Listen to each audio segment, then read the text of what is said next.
And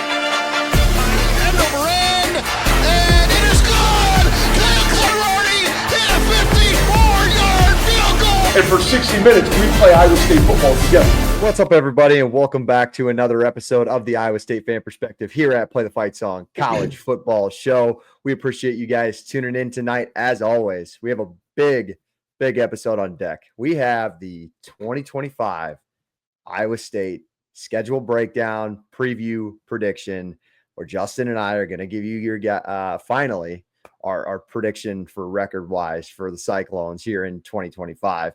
As always, my name is Jake. I'm your guys' host tonight, joined by my brother Justin, my co-host each and every single week. Justin, it's becoming more and more surreal. We have the record prediction tonight, and then we have Kansas State to talk about next Sunday. 12 days on my countdown, probably 12 days from when you guys are watching this as we're recording this Sunday afternoon. Justin, we ready to go? Like, how we doing? I'm ready to get into this. I'm not sure I can understate how ready to go I am. I know we talk about how excited we get for this kind of stuff, but once we start looking at these schedule breakdowns and just doing all that, started to get pretty excited. Last night on Saturday, had another wedding and they were playing Juicy Wiggle and the people were just getting after it. And the people getting married were or a couple of people were Iowa fans. They were just standing there and all these people were getting excited. I was like, Iowa State's got a game in 2 weeks. I was like, this is gonna be awesome. Somebody asked me the other day how I'm feeling about it, and just the K-State game in particular.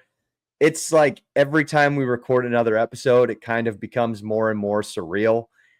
In my lifetime, somebody talked about this on another podcast the other day that I was listening to. In my lifetime, there's never been a bigger first game for Iowa State outside of maybe Florida State in 2002, where again I was 4, and also you lost that game, but it was more it was a good loss. That ended up propelling them. Correct. Florida State was number 3. The loss actually ended up becoming a good thing. It put Iowa State on the map. They won 5 in a row. They got in the top 10. So that loss was actually a good thing. I don't see a scenario where losing in Ireland is a good thing for these Cyclones. So that is why it's absolutely massive. Are you starting to kind of get the excitement, maybe the nervousness start to build up a little bit? Yeah, I'm not even that nervous, and I don't want to break down the Kansas State game too much right now just because we're recovering it next week. But even if we win or lose, people are going to overreact, and I think we're going to be fine either way. I got to ask you, is this the most excited you've been going into a season? It sounds crazy to ask, but it's starting to feel that way.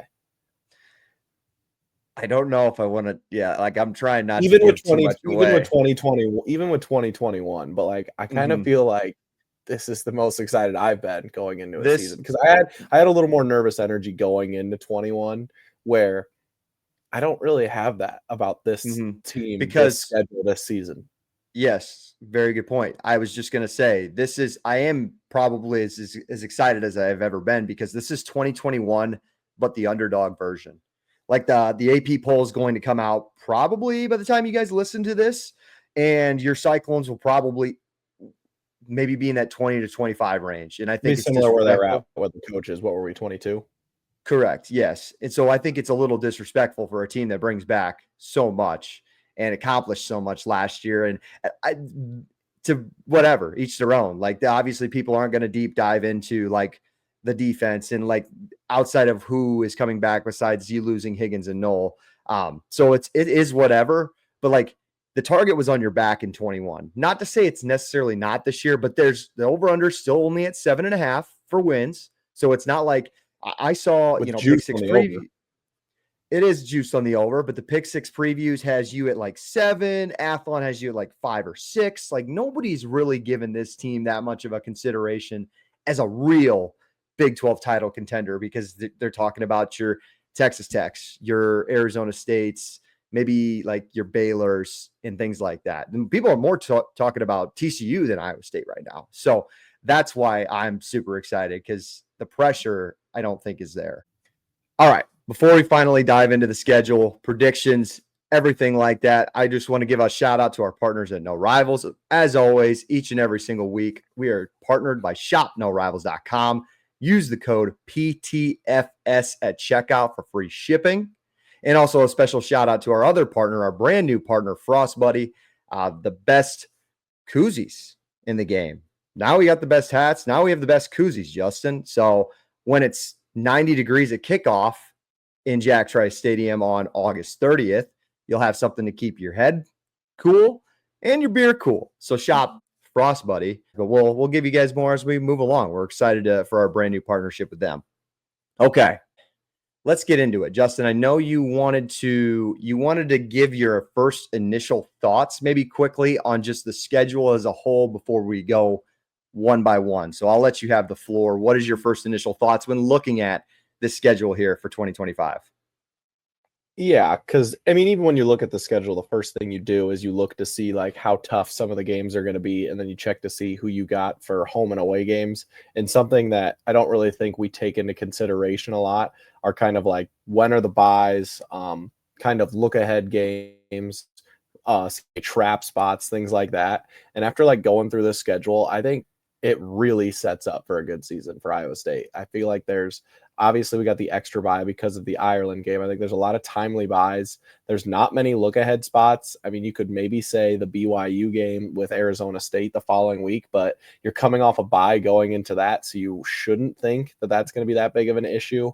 You look at some of maybe the potential hard road games, like Colorado is on the road the week after we're on the road against Cincinnati, but Colorado's got like 7 straight games in a row ending with Iowa State there. So that's a pretty good spot. And then there's a couple spots in there that's not very great breaks, but for the most part, the schedule kind of really lines up for us, I feel like. And we'll get through it when we talk through it game by game. But I thought I liked the schedule before, but looking at it after diving into it a little more, I think I really like the schedule for us this year. Yeah, I mean, you're always gonna get your tougher teams, like in a 16 team league. Like, you're not gonna miss the top 4 teams very normally. I don't think there's a Big 12 team that misses every single top team. So of course you're going to have like your BYUs, your Arizona States, maybe a little tricky road game to Fort Worth or Colorado, but like, I think you laid it out perfectly. I think every game on the schedule is very manageable. I don't see a game there where I'm like overwhelmed with like, oh, I don't know how Iowa State wins that one. At least to this point in the season. We know that this is August and quarterbacks go down or whatever have you, and the whole perspective changes, but just broad strokes, like looking at it from a, bird's eye view here in August, I do think it's manageable. So Justin, let's break it down this way first. Kansas State. I know we're gonna give a kind of a prediction. We always give a prediction when we do previews next week, so it is what it is. But quick prediction. Like, we don't have to get into it too much. We'll save it for next week. But what's the outcome you have in Ireland? As of right now, I don't think we're going to win that game, but it wouldn't surprise me at all if we did. I don't really have a strong lean one way or the other coming into it. Obviously, Iowa State's not really known for playing their best football at the beginning of the season, and Kansas State's D-line coming into the year, one of the best D-lines in the Big 12 for sure. And I think it's just going to take a little bit for maybe our passing game to gel. Maybe that's going to be wrong, and we're going to come out firing right away. I also think Avery Johnson probably going to take a little bit of a leap over last year, so I expect him to be a little better. And our secondary, also a lot of new players out there. So there's just a lot of unknowns for me to be really confident in Iowa State going into that game. But it's also a team that we've upset the last 2 years. And if we get the ground game going and we start hitting on some of the things that we think we're going to be really good at, wouldn't surprise me at all if we go out there and win. Let's break it down this way. So you have an L at Kansas State. So what do you have for the Iowa game? We're not going to move past the South Dakota game. We'll acknowledge that. But clearly those two games are talked about as they're just sandwiched in the first 2 weeks. So like you have a 1-1 scenario for Iowa State. Clearly you have a loss somewhere. Yeah, I think so. I think that Iowa game at home is a game that I can see being very winnable for Iowa State. Iowa's a team who's got a lot of new this year as well. And obviously the road team seems to have a lot of success in the Cyhawk game the last couple of years. But especially coming after the Kansas State game and being a little tested, I think we'll look a little more fresh going into that Iowa game. Probably not going to be hiding as much as Matt Campbell usually does early in the season, because you're not going to be able to hide anything against Kansas State. That's a game you for conference play, you got to go out and try to win. So at that point, don't really need to hide anything from Iowa either. So I expect us to look a little more fresh than we usually do going into that game. And I just think, looking at the two rosters, like I don't think Iowa's got a better roster than Iowa State by any means. So I think that's a game we could win. I think realistically, we're probably going to go 1-1 in those two games. Possible we could go 2-0. It's also possible we could go 0-2. And if we do, I still don't think the sky is falling, as we'll get into the rest of the schedule. Because if we start 0-2, I still think this team could sharpen up and look better as the season goes on. Doing this prediction and writing in my notes and stuff, there was a scenario in my mind that did cross. I'm like, what if Iowa State goes 0-2 and wins the rest of their games? They're 0-2 in the Iowa Kansas State. It really doesn't scare me. I don't want to. But really we get through the rest of it. The sky will be. I think we could start.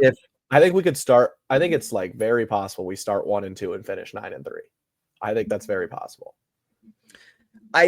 So it's funny you say that. I also have 1-1. I would be surprised to meet an Iowa State fan who's very like all chips on the table. They're so confident Iowa State's going to go 2-0 against Kansas State and Iowa. Kudos to you. I wish I had your confidence to be out there and say that. But right now I have 1-1. But I'm going opposite on you, Justin. I actually think Iowa State gets it done in Ireland against Kansas State. Really? And I have Iowa State losing to Iowa at this point. Now, before like people come at me for being a pessimist or whatever have you, I predicted Iowa State to beat Iowa last year. So I'm not like afraid of the rivalry and whatever. The Iowa game is fascinating. I am just so fascinated to see what this team looks like coming off of a massive game 2 weeks ago. Like Iowa State will be in not mid-season form, but damn near mid-season form by that Iowa game, where years past, you sleepwalk through North Dakota. And to your benefit, paid off. You usually play Northern Iowa. Like you're trying to scratch out some of these FCS games. You still have South Dakota on the schedule, but like you're going to know what you have for the most part by the time Iowa does come to town. And I'm leaning, I actually am leaning that it favors Iowa more. I used to think like, I think the K-State game could prepare them for Iowa, but at the same time, like you're going to put so much emphasis and energy into going across the pond, coming back, playing another opponent. And now Iowa's like, they're going to try some stuff against Albany, kind of cakewalk through it. And I actually think that plays more in Iowa's favor, at least at this point. My mind could totally change after we see the first two games of the season. But at this point, I think it's keep going. Sorry. No, you're good. I do think it plays more in Iowa's favor. Yeah, I think Iowa will be set up to start out the game better than we will, because like I said, they're going to be able to scout us better than we're going to be able to scout them. Like we're not going to get the full picture of what this Mark Gronowski offense is going to be based off just the Albany game. And they're going to get probably be fumbled snaps, but dropping dimes on the sideline for 5-yard outs. But they're going to get a really good scouting report from us from the Kansas State game and also seeing the South Dakota game. So I think that could lend them to start better than we were. And famously, that could lead to us getting tight and that being an issue. But I would way rather have that be in Ames and have the crowd get a little tight than have Kinnick start to get loud early on and have to overcome that. I think that helps Iowa State a little bit, where I also think this also helps take the pressure a little off Iowa State, because obviously the Iowa game's like the first real big test and there's a lot of pressure on that game. I think this could kind of help alleviate the pressure on that. And maybe if we lose to Kansas State, like that's not going to be the case. But for me, another non-conference game where I think we could win a lot of games down the stretch, it really doesn't scare me that much. And most of the time, one more thing I'm going to add. This year, I usually think Iowa's got a better roster than Iowa State, or they're neck and neck. I think Iowa State legitimately has the better roster this year. I think Iowa. I'm very interested to see what Iowa's offense is going to look like without Caleb Johnson. Very interested to see what their defense is going to look like. They lost a lot of good safeties. They lost a lot of good players on defense, including Higgins, their linebacker. They lost a lot of good guys too. So while we lost 2 guys to the draft at receiver, they lost a lot of talented guys too. And I think getting that game in Ames after kind of getting the emotions out of us in that Kansas State game, I like where we're going to be looking at in that game. I had to go 1-1 in these 2 games. I just didn't know which way to go. And I was like, man, I would if you told me right now it has to be 1-1 and you got to pick which game you win, sure, I would love to win the Cyhawk game. Like, I'm not undermining the rivalry. I'd rather win the conference game. The Kansas State game, week 0, like, that would mean so much more for what this season can turn out to be. So that is why I went Iowa State wins the K-State game, loses the Iowa game. So that's a little bit of my reasoning. Last thing I'll say about the Iowa game, really interested to see what Rocco Beck can do, because Rocco basically his pick 6 in 23, like that put the nail in the coffin. That was it. That pick 6 to Castro. He had a very similar play last year that could have cost him the game, and it came in the first quarter where he threw it straight to Jay Higgins. Just was trying to look for Jaden Higgins, and threw it straight to the other Higgins for Iowa. And Iowa doesn't capitalize and scores a touchdown there. Had they scored a touchdown, maybe the deficit could have been a little too far for Iowa State, to make that comeback. So really, really interested to see if Rocco cannot get baited by Phil Parker's defense once or twice in Ames and see how that maybe plays in Iowa State's favor. Something to think about in the offseason. Now, I wanted to say we're not undermining the USD game. We're not undermining the Arkansas State game. I really do think, like, people are like, well, watch out for that USD game, that South Dakota game. And I'm like, if you know anything about South Dakota, guys, they will be a top 5 FCS team. Very good team. Alan Bowman will be playing quarterback, former Iowa State recruit, one of the best quarterbacks in that division. You lost 3 starting offensive linemen in the portal. One of them was one of the best tackles heading to Cincinnati, Joe Cotton. You lost your best defensive lineman probably in the FCS last year, who's off to Kentucky. And then I believe they even lost their top running back and top receiver. So this team, it'll be their first game, and it'll be a completely new roster to see, like, what guys stand out for them. So I love Iowa State in that spot. And then Arkansas State, if they lose the Iowa game, Iowa State usually responds really well. I know it's a tricky little road game down to Jonesboro, but if they lose that Iowa game, I was going to say, for those who don't know, at Arkansas State, who made a bowl game last year, like, not a bad team by any means. And they bring back Jalen Rayner, who will be one of the best quarterbacks in the Sun Belt, and Corey Rucker, who will be one of the best receivers. Interested to see there. Iowa State kind of had their way with Rayner last year, but he could improve. Like, Curtis Rourke had a good game against Iowa State when Iowa State went to Athens a couple of years ago. Very well could happen.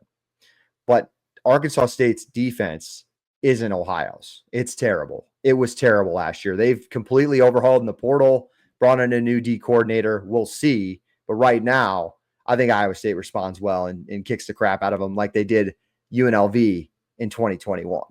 Who is Arkansas State's coach? Didn't he used to coach a Power 5 That'd be school? Butch Jones. He does coach. He was coach Tennessee. So okay, that's what I thought. They're steadily getting better, but I think they are outmatched by it's not that Tim Albin Ohio team in 23. That team ended up being, Ohio won the MAC last year. It's a really good roster. It's a really good program within the MAC. So 3-1, Justin, we're safe to say we can move on from there. Those first 4 games. Yeah. Okay. Let's go. We got bye after Arkansas State, home against Arizona. I don't think I need to spend a ton of time on this one. I think it's an easy win. Clip it, whatever you want to do. I think it's an easy win. I could be wrong. I think the defense is going to have an absolute field day with Noah Fafita. And I think he's going to throw at least 2 picks. Now he could, I think they changed offensive coordinators. They're going to be playing in more of his favor. Hopefully Fafita can maybe take a step for the Wildcats this year if you're an Arizona fan, but give me Noah Fafita last year against an Iowa State defense and I think it gets ugly for them. Yeah, you never know how some of these Big 12 teams are going to translate year to year, but Arizona, obviously one of the worst teams of the conference last year and picked to be one of the lower teams this season. Coming off a bye, first Big 12 game at home this year shouldn't be an issue. Okay, so we got 4-1. Then we go on the road to Cincinnati. This is Iowa State's first true road test, going to Nippert Stadium. I have a win here, and Iowa State has fared well, like really well against Cincinnati the last couple of years. And I think Cincinnati is a dark horse in the league. I think they're going to be good. I like Brendan Sorsby, and they bring back a lot on the defense. Year 2 under defensive coordinator Tyson Veit. I think they're going to get better there. But Iowa State's 2-0 against Cincinnati since they joined the Big 12. Both games really kind of handled and forced their quarterbacks to make costly turnovers that won Iowa State the game. And you could say, well, Tyson Veit knows everything about Iowa State. And I could also say, well, what does Rocco Beck do during, all of fall camp and spring practice? Like he's going against the 3-3-5. So he's very well equipped and well prepared to take on an Iowa State scheme. So I don't see any trouble going to Cincinnati, but it will be a good team and it'll be a good test. Yeah, I don't think it's going to be as easy to say I don't see any trouble. I actually have this as like probably one of the most low-key underrated spots in the schedule. First Big 12 road game, and then you've got the look-ahead spot going back to Boulder for the first time in like 15 years the next week. Hopefully that's not like a look-ahead spot for Iowa State, but like you said, beat them the last 2 times we played. But Sorsby does have some demons to work out against this Iowa State team. This could be a really motivated Cincinnati team going against Iowa State. So being on the road, I don't think it's a game we want to sleep on. I definitely think this could be a spot where I could see Cincinnati covering the spread. I have Iowa State winning, but it's a game that I'm keeping my eye on for sure. It's a Cincinnati team that'll play Nebraska and then at Kansas the week before. They lose both of those games. Satterfield's, they've said it. Watch our Cincinnati preview show. Viva La Cats did an awesome job. We appreciate those guys. They said like Sat is on the hot seat this year. Like it very well, the wheels could come off. So we'll see where they're at. Or if they win those, they could have some serious momentum going into the Iowa State game. Either way, I see this being Very a home. true. It's like it's their first home Big 12 game. There's gonna be a lot of desperation out of that Cincinnati team, and not a spot that Iowa State can overlook. 100%. So let's go to Folsom, where Iowa State will be playing there for the first time since 2009. I think you might have to fact check me there, but Justin, this obviously will be our road game of choice this year, which we're excited to get out there. I got a loss for Iowa State in this spot, and I think it's tricky. It kind of reminds me of like Kansas last year. I know you kind of made a face. Mobile quarterbacks really like put Iowa State in some bad positions last year. And you'd say Iowa State did really well against Avery Johnson. Fair to say that, yes. But I like Caden Salter could be like a Jalen Daniels type. And, just depending on where Iowa State's defense is at, it concerns me a little. It's going to be a really tough spot. I'd have to go back and look. I got an Athlon's magazine next to me here. I believe Colorado won they lost to Kansas State at home by 3. I believe that was their only home loss last year. So they were really good at home last year. I don't exactly know. We could get to the preview, that week and be like, yeah, Iowa State's not losing this game. But as of right now, I'm like, I just don't know if they can go back-to-back road games and come out with another win. Yeah, definitely. I mean, traditionally, Boulder is not an easy place to play and not a place where Iowa State's had like any success if you go and look at the past of this matchup. But this is one of those spots where I feel like the schedule is really benefiting Iowa State because Colorado doesn't have a bye to start the season until after this game. They play That's a good point. I'm glad you said that. Colorado plays 7 straight games ending with Iowa State on this streak. And it's going to be really hard playing back-to-back away games. But that's a really tough spot for Colorado too. And I'm not a huge fan of Caden Salter. Like, I don't really think he's going to come in and put up the same stats that Shedeur Sanders was putting up. Like some people think. I think them losing all the receivers is going to be an issue too. And I got to see their defense step up. I think we're going to be able to run the ball on them, and that's going to play a big factor on the road. So I've got Iowa State getting a win out in Boulder. And that's, I think, all great points. This reminds me of last year when we did our prediction. I was like, yeah, they're going to Morgantown, that 5th game of the year. There's no way Iowa State comes out of that one with a win. And we ended up playing our best game of the year. Yeah, things can change. And honestly, though, I should kind of retract my statement because Matt Campbell has been really good on the road in Big 12 games the last 2 years. Like they play almost better on the road than they have at home in some spots. So we'll see. But that's kind of where I have Iowa State right now. I think we're sitting at 5-2 heading into the October 18th bye. Justin, you got us at 6-1. Is that where we're rolling right now? Okay, I love it. I do. Coming back off the second bye, BYU comes to town. I think Iowa State wins. And I think Iowa State, it's hard to play at Provo at night. And Iowa State went in there 2 years ago and physically dominated BYU. Now, I know they took huge strides last year as far as the physicality that they brought. And I think that was the biggest difference between last year's BYU team in their first year in the Big 12. But they lost Tyler Batty. They lost their center. They lost a ton of guys in the trenches. And I think some of the physicality, it needs to be replaced for BYU. And I think that's a big concern. And on top of it, you got I think a Western Michigan transfer now as your starting quarterback. So I think Iowa State has no issue here. And I think Iowa State wins, this game by 10, 14, something like that. Yeah. If you look at last year's records compared to this game, obviously you'd think it's going to be a huge game, but if you look at Vegas, I mean, they've got BYU at 6.5 wins, projected to finish like 9th in the conference or something like that. So definitely a team that's expected to be not as good as they were last season. Also, another scheduling break. We're coming off a bye, and BYU's coming off of the Utah game, which is their biggest game of the season. I mean, look at you. Both of those teams, probably their biggest game of the year, and then they've got to come to Ames the following week, and we get a week of rest. Really like that spot for Iowa State. I agree with you. Hopefully going to be a 10-point game for us. It's funny. We say, you're coming off the bye, beneficial. Remember last year, 7-0, heading into the bye, and then what happened? You dropped one to Texas Tech. I don't think that's because of the bye, but yeah, that wasn't great. Right. But, sometimes when we do this kind of stuff, we overestimate the value of maybe a bye week. And it's just okay. So you could say that as far as preparation goes and taking things off. But if you look at last year compared to the buys and how injured we were, that's where the buys come. So say we've got a couple injuries. It's another spot for guys to get healthy and get some rest, which I think is something that is invaluable. 100%. I agree. No argument from me. Arizona State. I have spoken nauseum about I think how good this team will be this year. And I think it's going to be a tough day for Iowa State in pass coverage. We'll see. They're not going to have Cam Scatterbo. And he was I've never seen a guy physically dominate an Iowa State defense like that, at least in the John Haycock era.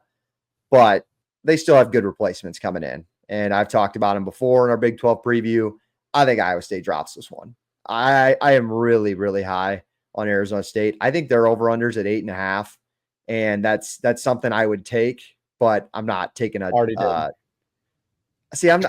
not taking an over-under for a team that sees Iowa State on their schedule, because then I would have to root for. I'm not doing it. But if I were a betting man who has no ties, I would go take Arizona State over 8.5 in a heartbeat. Tease. We might be doing a win totals episode before week 1. Just saying. This is going to be a really fun game. This is what I had down for me is the home game that I'm looking forward to the most this year. We got a lot of good home games in Ames, but this is definitely the game I'm looking forward to the most, which, I mean, easy to say, rematch of the Big 12 championship from last year. It's good that their NFL running back Cam Scatterbo's gone, because clearly that was an issue for us last year in the run defense department. But I think we forget how mobile Levitt can be with his legs. And like you said earlier, running quarterbacks has been an issue for John Haycock defenses. We're interested to see how we're going to hold up against Jordan Tyson, potentially the best receiver in the conference. So it's tough spot, probably one of my bias picks, but I do have Iowa State winning this one just because I want to see how Arizona State's going to play in Ames. They had a lot of they got really hot at the end of the year last year, and they really made us feel it in the Big 12 championship. But their biggest strength was our biggest weakness. I think that kind of made it really lopsided. I don't really think that matchup is going to go the exact same way this year. And they weren't like steamrolling teams in the Big 12 all year last year either. Like, you're right. I think if you gave me this on a neutral field or an Arizona State, I'm giving the game to them. But since it's in Ames, I'm going to give this one to Iowa State too. That's a good point.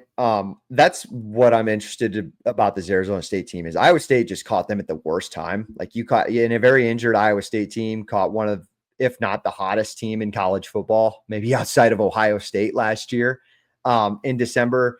And I'm just interested, like, do they pick up where they left off those last 4 games of the season?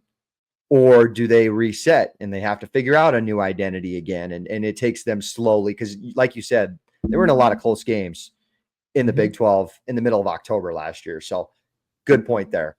Well, if you listen to Kenny Dillingham, they're no good. So I like Dillingham. I appreciate him saying that. TCU on the road. This could be a segment for ours. I think this is the trickiest game. But if I have Iowa State losing at home to Arizona State, I have them bouncing back and winning this on the road. I just mentioned like Campbell's teams have been really good in Big 12 play on the road, and TCU is not a place that frightens me, but it will be a good team, and it's going to be a fascinating one in the middle of November. So yeah, you've got us losing Arizona State and then bouncing back against TCU. I've got us beating Arizona State and then falling off the next week at TCU.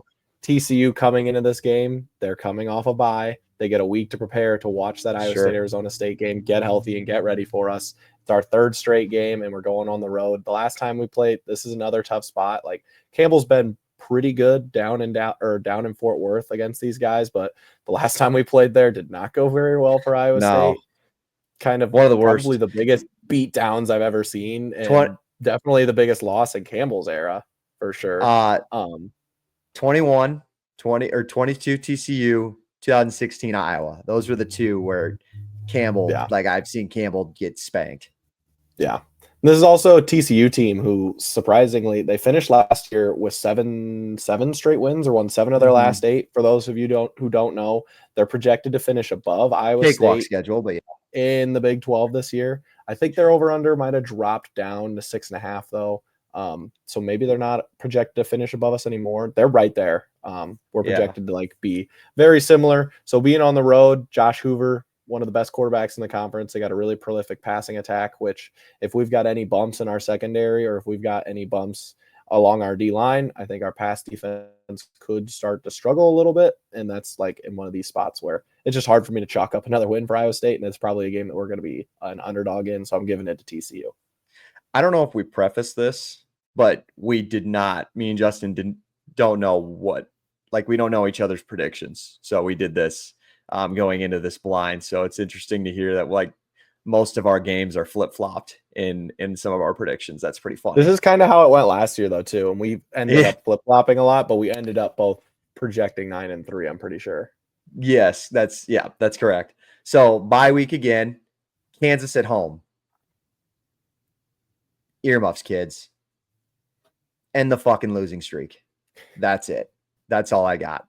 Like Lance Leipold's had a day with Matt Campbell, and I'm getting sick and tired of it. And all respect to like, you know, we had Locked On Jayhawks podcast on, breaking them down. I think they are going to be a pretty good team again this year, but I can't believe like Kansas is the one that's giving Iowa State the most fits in this new Big 12. So, and the losing streak, and we are W for me. Yeah, no need to bury the lead and diss on Oklahoma State, but I think this Kansas game is the most underrated game of the year and a game that could be sending Iowa State to Dallas. Like you said, coming off of 3 straight losses, getting these guys at home on senior night, kind of the same scenario from 2 years ago when they were coming to town. Both teams were getting ready to try to go for like 7 wins at the time or something like that. A lot of juice in Jack Trice, and Kansas State just came in and dominated us with Jason Beam. And it's something that, like you said, Leipold's kind of had Campbell's number. Kansas last year when I went down to the Kansas game in Kansas City, probably the worst mood I've been in after an Iowa State game in a couple years, probably since 2021 Iowa. not good. Iowa State needs to get right here, especially on senior night. It's a huge spot for them. Both teams coming off of byes too, going into this game.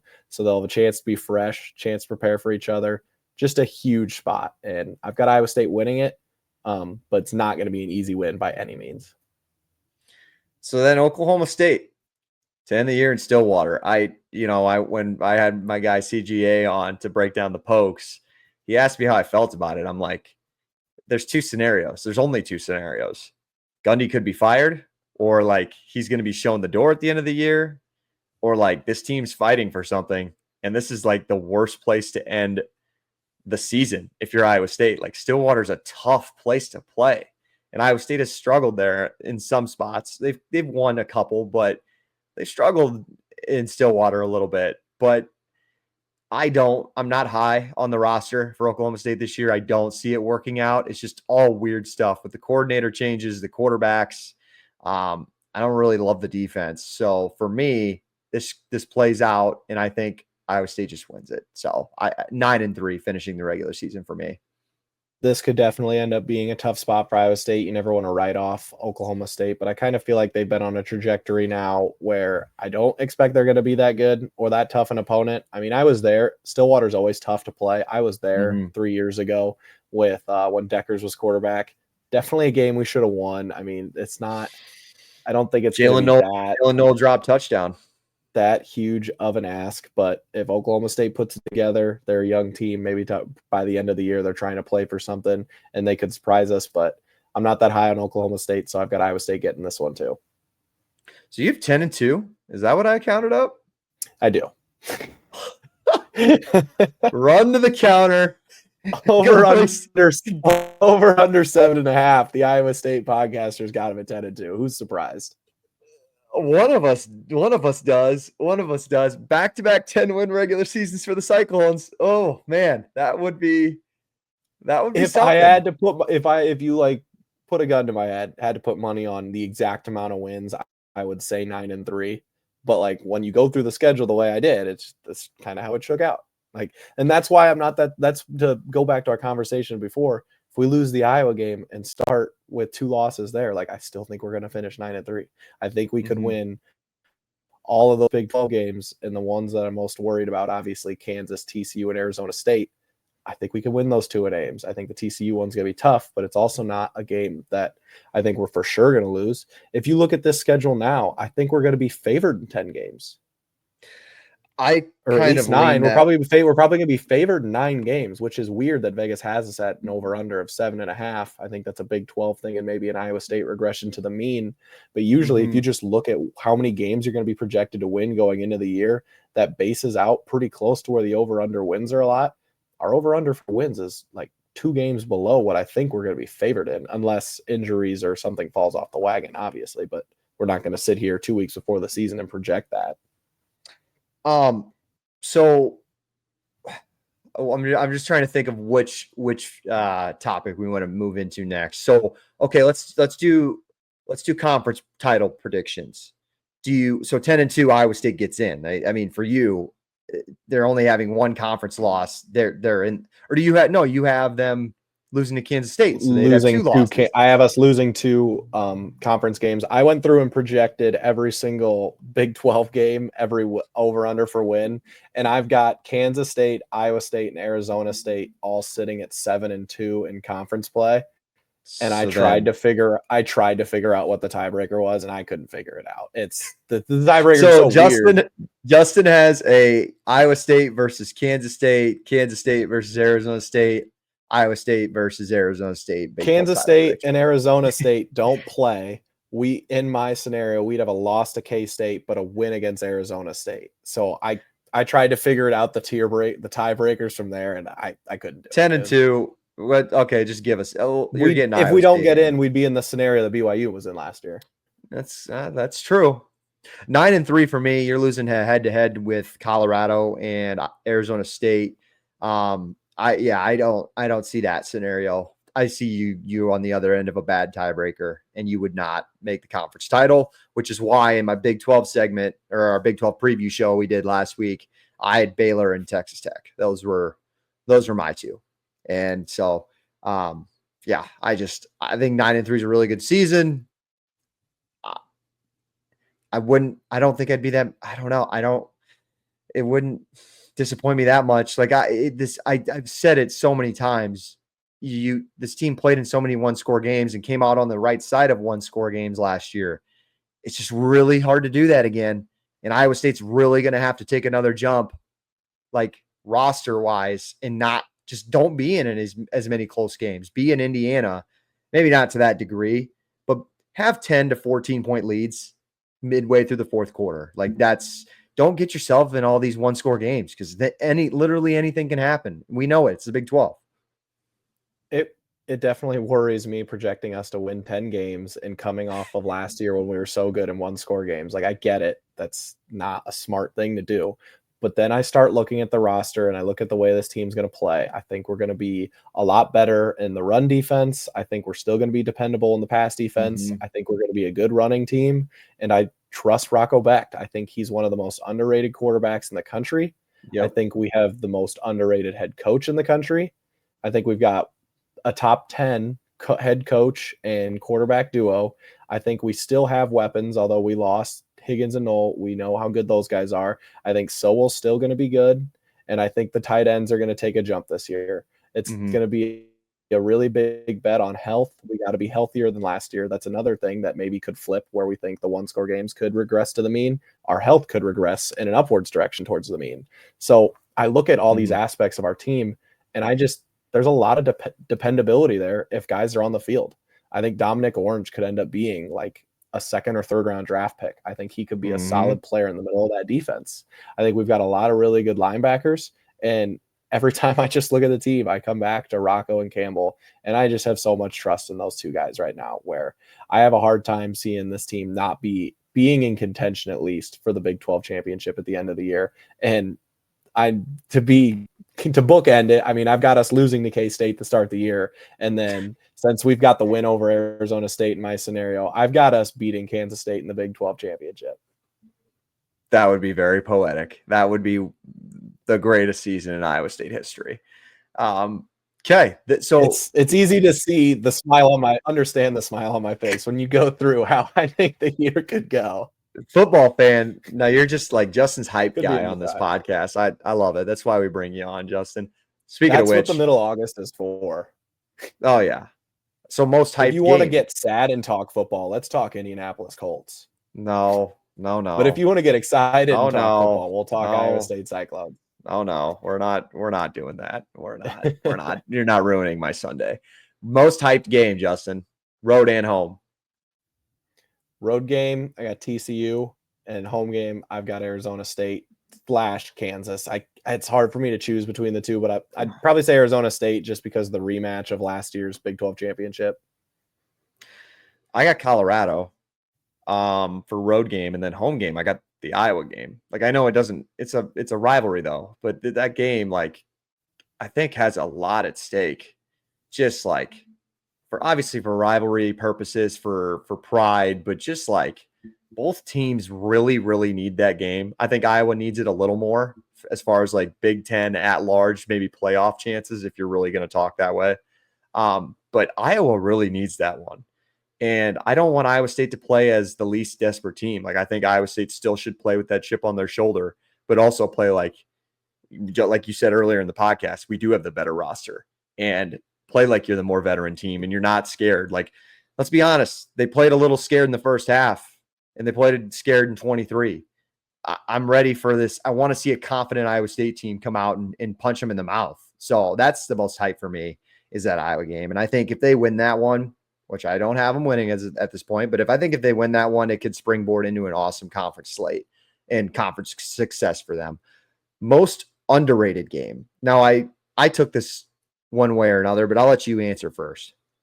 That for me has got to be the Kansas game for most underrated. Just kind of like why we laid it out before. I mean, a lot of people think Kansas could be good this year too. They're right there with us, kind of in the Big 12 standings going into the season.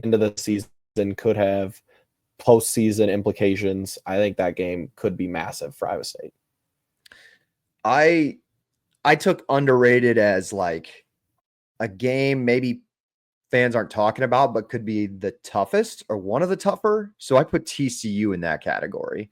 I just think it's going to be such a tricky spot after Arizona State. That's kind of where I took it as. But I do agree, like underrated. I think home atmosphere, like that Kansas game will be rocking. So I see where you're coming from there. I think another one that I had down for underrated would be that Cincinnati game, like I was talking about, because they're going to be so desperate going into that game. And it's a game pretty much all Iowa State fans assume we're just going to go win, which I do not think is going to just go be an easy win by any means. Okay. That wraps up our 2025 record prediction and schedule breakdown. 9-3 for me. I do have them losing or missing the conference title. Justin has 10-2, avenging an Ireland loss to Kansas State in the Big 12 title. I'm a little disappointed I didn't get as big and bold in my prediction as you did, Justin, but we're gonna have to face the critics if Iowa State's 1-2 heading into Jonesboro, Arkansas. I'm already, like, you could say I'm already financially invested on FanDuel in my outcomes. Oh, no free ads here. We don't give out whatever free. you want. Sorry, on an undisclosed betting app. I'm already financially invested, so you can say whatever you want, but I'm putting my money where my mouth is. I do appreciate that. All right, we went a little long on this one. We appreciate you guys tuning in. We said we were going to. We had to break it all down. Appreciate you guys bearing with us through the internet stuff. For some reason, of course, one of our bigger episodes of the year, the internet just had to be the internet. So hopefully we get a little bit better reception next week as we have game predictions, previews. We are breaking down the Kansas State Wildcats, Ireland, Aer Lingus Classic. We're going to go 45 minutes, all in depth on the Wildcats. I'm ready to go, Justin. I'm absolutely fired the F up. So anything else before we get out of here? I know you said no free ads, but I think from here until the game's over, we can only refer to it as the Aer Lingus Classic.